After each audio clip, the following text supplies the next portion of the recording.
Idris, Nuh, Hud, Soleh, Ibrahim, Musa, Ilyas, Ilyasa. Ya wajar namanya itu udah ada kaitannya sama bahasa Arab. Di awal saya sudah menyampaikan, kata Allah itu dimakrifatkan dengan al dari lafal ilahun. Ya gak nyambung kalau ada lafal Allahnya. Bahasa Arab saja gak paham gitu loh. Gak bisa.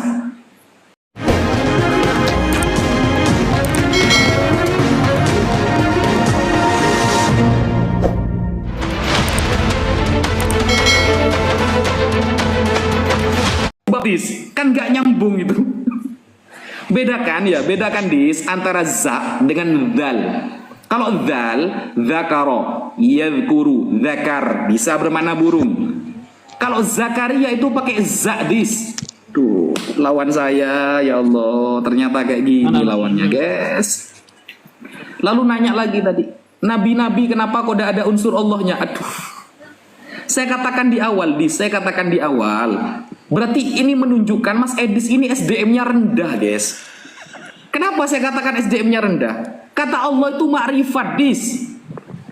Sampai pelajari apa isi makrifat dulu. Baru Anda nanya. Kenapa nabi-nabi terdahulu, ya dari Nabi Adam, Idris, Nuh, Hud, Soleh. Ini kan sedikit yang orang Arab. Ya. Yang orang Arab ini sedikit. Adam, Idris, Nuh, Hud, Soleh, Ibrahim, Musa, Ilyas, Ilyasa. Ya wajar namanya itu udah ada kaitannya sama bahasa Arab.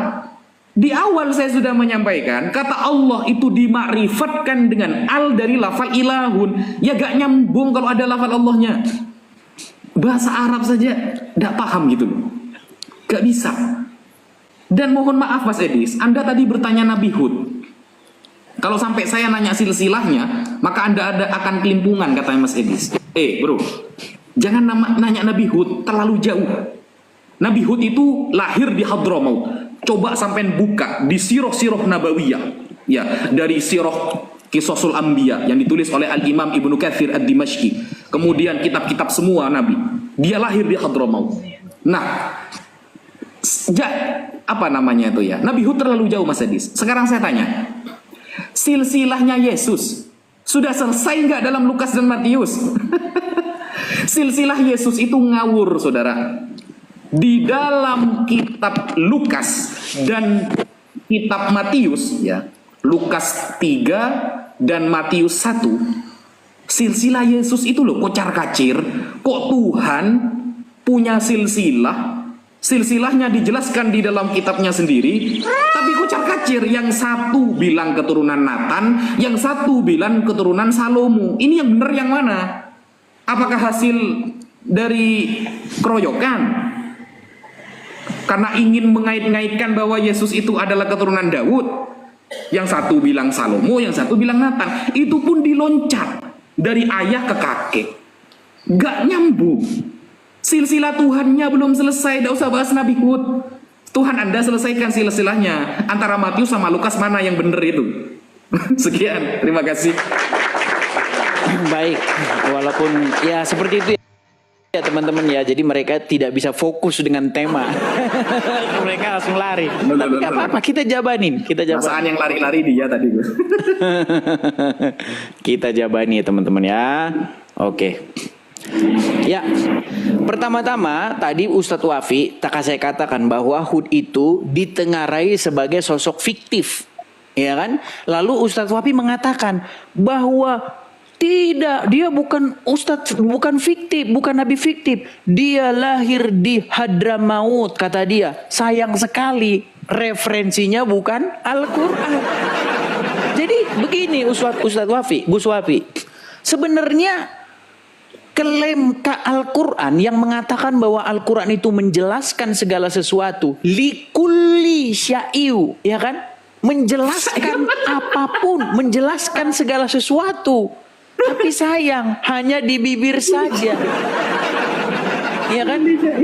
Engkau boleh bilang bahwa Quran menjelaskan, tapi sayang hanya di bibir saja. Ya, hanya di bibir saja. Buktinya kalau kita tanya Hud itu lahir di mana? Di Hadramaut itu di Quran mana? Oh, itu dari kitab karangan begini. Bukan Al-Quran. Oke, kita kembali ke poin kita. Tadi agak sedikit menyimpang. Begini Pak Ustadz, tadi Pak Ustadz bertanya, kenapa di dalam Kejadian 1 ayat ke-1 Yahweh dirubah jadi Allah? Nggak ada Pak Ustadz. Di dalam Kejadian 1 ayat 1 itu bahasa Ibraninya Bereshit bara Elohim et hasamayim ve et haaretz. Nggak ada di situ. Bereshit Yahweh nggak ada. Memang Bereshit bara Elohim. Memang Elohim. Gitu loh. Kok mana Yahweh? Memang nggak ada di situ. Kata Yahweh nggak ada. Nah, kemudian pertanyaan Anda kedua, kenapa Yesus yang sehari-hari bahasa Ibrani kok jadi Yesus, kok jadi berbahasa Yunani? Begini Pak Ustadz, saya jelaskan ya. Pengaruh budaya atau menerjemahkan budaya orang mengaruh kepada budaya lain itu wajar. Saya kasih contoh ya, Bayangkan dari Yunani sana, dari Latin sana sampai lo ke Indonesia. Saya kasih contohnya. Sri Sultan Hamengkubuwono itu di belakangnya tulisannya begini. X1, X2. Sekarang saya tanya, dari mana ceritanya? Dari mana ceritanya di Indonesia, di Pulau Jawa, tapi kok namanya X1? Dari mana jalan ceritanya itu? Nah, ini Pak Ustadz nggak ngerti. Makanya begini Pak Ustadz. Ada yang namanya bahasa internasional. Gitu loh. Nah, Injil atau pemberitaan tentang Yesus itu nggak ngendok di Israel sana, di Israel. Karena bahasa Ibrani itu yang make cuman rumpun kecil yang make. Sama seperti bahasa Indonesia yang make cuman orang-orang di Asia Tenggara. Bahasa internasional yang kita pakai dalam kajian yang umum itu bahasa Inggris. Sekarang bahasa Inggris. Dulu bahasa Latin, bahasa Yunani. Makanya pemberitaan Injil itu go internasional gitu loh. Pemberitaan Injil itu makanya diberitakan dalam bahasa yang pada waktu itu bahasa internasional, yaitu bahasa Yunani. Sampai sekarang loh. Coba nama-nama pohon ya nama-nama misalnya fosil Pithecanthropus erectus itu semua bahasa-bahasa Yunani loh, jangan salah. Nama-nama ilmiah sampai sekarang itu bahasa Yunani. Lambda, beta, gamma itu nama-nama Yunani. Ya kan? Satuan hambatan itu ohmmeter. Itu semua karena ilmu pengetahuan yang pesat memang bahasa Yunani. Gitu loh. Makanya pemberitaan Injil itu seperti itu. Tapi kita ke fokus yang utama ini Pak Ustadz. Terus tadi Yohanes nama anaknya ini Zakaria. Ya, namanya jadi Yohanes. Di dalam bahasa aslinya itu Yohanan. Makanya jadi Yohanes. Nah, sekarang yang belum Pak Ustadz sentuh, gini Pak Ustadz, saya mau nanya ini biar kita nggak kemana-mana, fokus dulu. Pak Ustadz, saya mau nanya ini serius nih. Apakah Gus Wafi setuju bahwa Allah itu sama dengan YHWH? Nah, kalau setuju apa alasannya? Kalau tidak setuju apa alasannya? Dan tolong ini dijawab ini. Kenapa ada dua nabi Zakaria dan Yahya itu mengandung nama Yah? Kalau kita tadi kan Pak Ustadz sudah bilang itu nama-nama ajam, maka mustahil itu dijelaskan menurut kaidah bahasa Arab. Nah, seperti nama Zakaria, kemudian Yohanan ya di dalam bahasa Ibrani itu mengandung nama Yah di dalamnya. Tolong fokus di situ Pak Ustadz. Karena udah 5 sesi Pak Ustadz nggak mau bahas itu. Saya rasa Pak Ustadz takut ini. Silakan. Takut sama jamaah dia. Silakan Pak Ustadz. Yuk. Oke, bismillahirrahmanirrahim. Gini Mas Edis ya, saya ajari sedikit bahasa Yunani Mas Edis. Kayaknya lebih tahu saya Yunani daripada Mas Edis ini. Kok bisa lebih pinter Islam loh bahasa Yunani daripada X itu bahkan bukan bahasa Yunani, itu Romawi Dis. Betul. Itu Latin Romawi, saya bilang tadi. Yunani. Jadi X. Latin gitu. Saya bilang tadi. Bukan Yunani itu. Yunani bukan Romawi, itu Latin. Theos gitu itu Yunani. Ya. Arche, Hologos itu Yunani. Kalau X itu Romawi namanya. Ya, itu pertama ya. Yang kedua, kenapa saya tadi menjelaskan silsilah Yesus? Karena Anda kemana-mana tadi, Nabi Hud dikatakan fiktif lah, dikatakan nasabnya lah. Makanya saya jawab, apapun kullu ma kharaja min lisanika ujibu dzalika. Apapun yang keluar dari lisan kamu, saya akan menjawab hal itu. Gitu loh. Jadi saya jawab, Dis. Kemudian Zakaria, ya, Zakaria. Kenapa ada yahnya? Kan begitu. Nah, itu kan bahasa di zaman Nabi Isa. Karena sezaman antara Nabi Isa dengan Nabi Zakaria. Sezaman, Dis. Di dalam literasi, Nabi Isa berbahasa Aramaik. Apakah iya itu kaitannya dengan Yahweh? Enggak, Dis. Enggak. Ini ya, bukan kata saya, Dis. Saya pakai rujukan, Dis. Ini, pakai rujukan. Sampai kan enggak ada rujukannya, Dis. Gitu loh. Sampai enggak ada rujukannya. Ini loh. Ini kena lagi kamu oleh Kristen Koptik ini ya. Turathul Kanisah Al-Qibtiyah. Ya, kajian gereja Koptik. Gak ada kaitannya di sini, Dis ya. Di sini ada bab namanya Al-Asma Al-Wasfiyah. Nama-nama sebagai sifat. Litamyizi ilahi Israel, untuk membedakan ya Tuhannya Israel. Seperti apa? Yah ini wahakadha iyah ilyun. Kalau di bahasa Arab kan apa menjadi apa? Al-aliyu, ada ya-nya, al-aliyu. Kalau nasab dibaca al-aliyah, yang maha luhur. Ini sifat. Sedangkan YHWH itu bukan sifat, Dis. YHWH itu ini ya. Nih, YHWH itu adalah proper name. Saya ulangi lagi, Dis ya. YHWH itu proper name, nama diri dalam anggapan Anda. Tidak bisa YHWH disamakan dengan Allah, tidak bisa, Dis. Kenapa? Allah itu proper name. YHWH ini sebenarnya bukan proper name, bukan. Karena YHWH ini adalah tetragramaton. Apa tetragramaton? Singkatan. Beberapa kata disingkat jadi YHWH. Kok lebih paham saya, Dis, daripada Anda? YHWH itu singkatan. Yahye Esher Ehye. Singkatan itu. Dia yang maha hidup dan yang selalu ada. Al-Haya Al-Baqa, kalau dalam bahasa Arab, maha hidup dan selalu ada. Al-Baqa, hidup selamanya, kekal.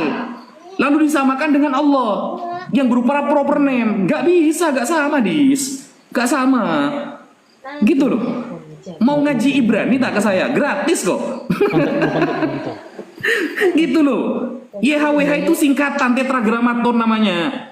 Bukan proper name, itu generic name lalu dijadikan satu. Lalu Anda dan sebagian dari orang-orang Anda mengatakan itu adalah proper name. Disamakan dengan Allah yang berupa proper name dari awal. Gak bisa. Gak bisa, Dis, gitu loh. Jatuh-jatuhnya kalau dari singkatan YHWH itu ke sifat nantinya. Lafal Yah dalam Zakaria, Yahya dalam Zakaria itu adalah al-asma al-wasfiyah. Nama-nama sifat sama seperti Al-Ali yang maha luhur. Tadi sudah saya sampaikan. Bukan dari saya itu, dari gereja Koptik, saudara. Mau belajar bahasa sama saya, Dis? Gitu loh. Jadi, ayolah, Dis. Kita itu pakai kalau mau bahas bahasa. Kalau bahas Al-Quran, Quran. Jangan bahas bahasa minta dalilnya di Quran. Bukan likulli syiu. Likulli syai'. Yang benar itu likulli syai'. Bukan likulli syiu. Apa sih yang tulis? Likulli syai'. Maksudnya itu bab halal dan haram, bukan segala sesuatu. Makanya lihat, kalau belajar tafsir itu, kalau belajar Quran itu pakai pendekatan orang-orangnya ahli Quran. Biar bacanya ada siu, syai'. Aduh, Saya ngikutin Rahmat kemarin masalahnya. Saya sudah syai tapi di Rahmat bilang siu ya, saya ikutin dia. Oke. Saya lanjut ya. Ya, tunggu. Kalau ada yang miring-miring memang saya akui. Coba, oke. Baik, kita fokus ya. Kita fokus nih. Itu saya kemarin diskusi sama Rahmat, Pak Ustadz. Saya sudah bilang likuli syai'u, tapi dia bilang likuli syi'u kata dia. Ya udah saya ikutin aja dia. Malah disalahin lagi sama Gus Wafi. Oke. Baik. Saya tanggapi ya satu persatu. Tadi Pak Ustadz Wafi mengatakan bahwa kata Yah di dalam nama Zakaria maupun di dalam nama Yahya itu tidak ada hubungannya dengan YHWH di dalam Bible. Nah, tapi sayang seribu sayang Pak Ustadz, sayang seribu sayang. Rujukan dari Pak Ustadz adalah blog lagi. Blog tanya jawab dari Kristen Koptik. Ini yang miris teman-teman. Kaum muslimin, lihatlah seorang Gus, ya. Rujukannya apa? Rujukannya blog tanya jawab orang Kristen Koptik. Itu miris. Harusnya rujukannya adalah Al-Quran, Gus. Di dalam Al-Quran, di dalam surat Al-Ankabut ayat yang keberapa tadi, 46 tadi ya, dikatakan, katakanlah kepada ahli kitab, Tuhan kami dan Tuhan kamu adalah satu dan kepadanya kami berserah. Ini bagaimana mungkin Al-Quran yang menyuruh umat muslim untuk berkata kepada ahli kitab bahwa Tuhanmu dan Tuhan kami itu satu. Tapi sayang, ahli kitab akan menjawab, sorry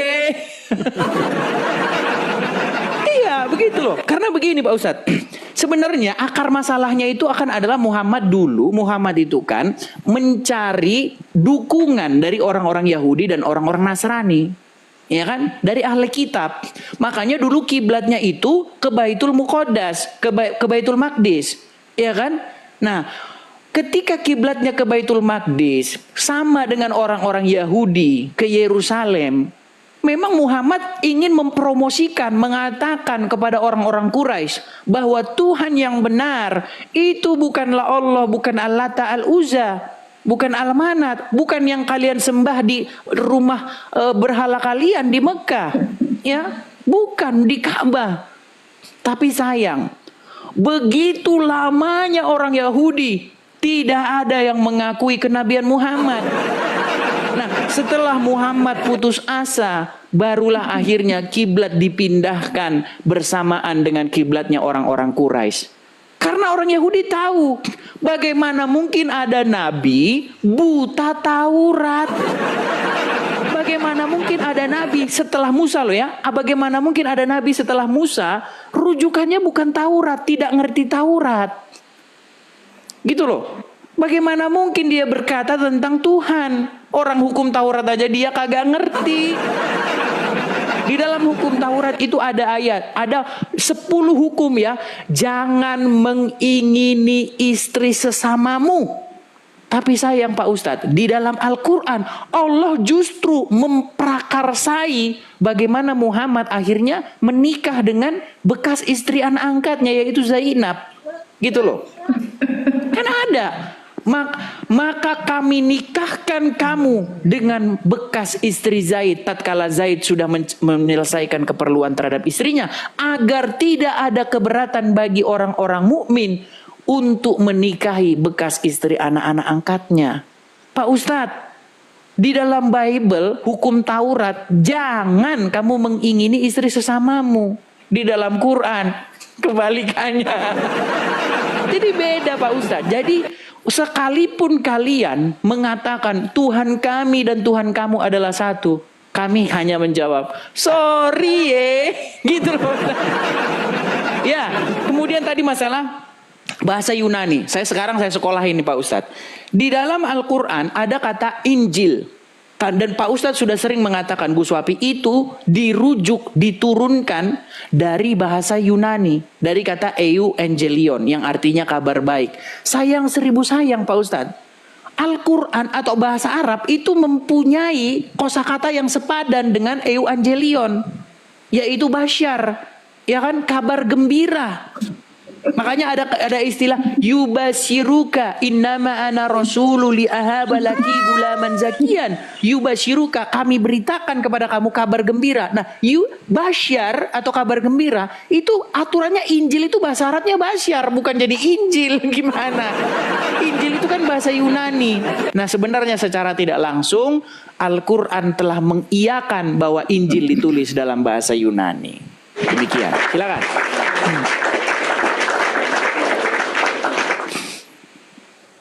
Di Dis. Berat ini. Salah lawan. Silakan. Oke, bismillahirrahmanirrahim. Ini kemana-mana ini, ya. Temanya langsung kemana-mana. Pertanyaan saya gak ada yang dijawab loh.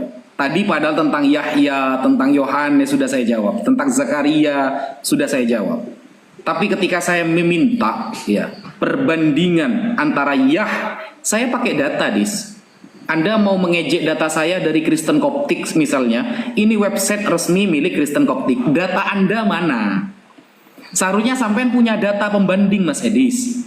Sampean harus punya data pembanding. Enggak loh, ternyata di dalam Kristen Protestan seperti ini loh. Kristen Koptik salah, keren. Saya ajukan keren. Kalau kata yang Aliyun sepadan dengan Al-Aliyu yang maha luhur, berbeda dengan YHWH yang tetragramaton, singkatan dari Yahya Esyarehya itu gak sama. Sampean punya datanya, Dis. Keren. Tapi setelah saya sampaikan dari kalangan Kristen Koptik, websitenya resmi, sampai cuma menyalahkan websitenya. Sampai tidak punya data pembanding di sana. Apa data pembanding Anda? Kalau antara dengan YHWH sama sekali gak ada kaitannya. Kan lucu gitu loh. Saya dari tadi pakai kata loh. Kemudian tadi mengait-ngaitkan Injil. Injil adalah Evangelion yang sama dengan Al-Bashar. Bukan Al-Bashar, Dis. Al-Bashar itu Al-Bashar itu artinya manusia, bisa bermakna kulit, itu Bashar. Al-Bushro, maksud kamu itu Bushro mungkin, kabar baik. Bushro, yubashiruna, mereka mengabarkan kabar baik. Bushro, Dis, bukan Bashar. Kalau Bashar itu manusia artinya, Dis. Aduh, Dis, salah lawan saya. Kemudian, kata Injil diambil dari kata Evangelion. Coba, saya pengen tahu, Dis. Injil dari Evangelion. Ya, perubahan katanya coba tampilkan kepada saya. Perubahan kata dari Injil menjadi Evangelion. Bukan Evangelion, bukan. Evangelion cara bacanya. Ya, coba sampaikan. Kalau kata Injil di dalam Al-Qur'an, ya, kalau kita buka di dalam kamus Arab yang mengenai Al-Qur'an, kamus bahasa Arab untuk Al-Qur'an itu dari kata an-najlu wa huwal aslu. Pokok dari segala hukum. Pokok dari hukum-hukum yang terjadi saat itu di Bani Israel. Ada artinya, Dis. Ini saya tampilkan ya datanya ya. Pasti coba sampean ajari saya ya. Ajari saya, Al-Injil ini kan bahasa, Dis. Al-Quran itu bukan kamus bahasa, bro, itu kitab suci. Saya mau nanya kalimat Injil bentukan dari menjadi Evangelion di Bible juga ada. Coba sebutkan di Bible ada nggak kalimat Injil itu menjadi Evangelion di Bible, ada nggak? Nggak ada, guys, gitu. Karena itu ilmu bahasa. Alkitab al-munazzal ala Isa bin Maryam, kitab yang diturunkan kepada Nabi Isa bin Maryam alaihi wassalam. Wahwa minan najl, diambil dari kata an-najl wahwal aslu, artinya adalah pokok, asal.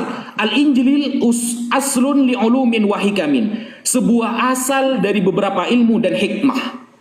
Ada, Dis. Saya pakai data, Dis. Kalau Anda mengejek data saya, mana di Bible? Ada nggak di Bible, Dis? Kata Injil setelah menjadi Yunani dibentuk menjadi Evangelion.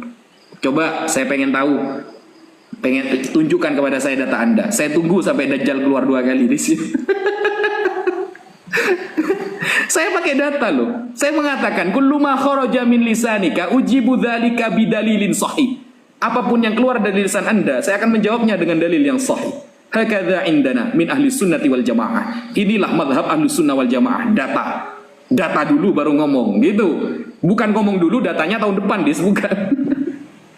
Gitu. Jadi tadi sampai Mas Edis menfitnah Nabi Muhammad, saudara, dengan mengatakan Nabi Muhammad menikahi wanita bekas Zaid bin Harithah. Padahal jelas di semua sejarah Zaid bin Harithah hanya anak angkat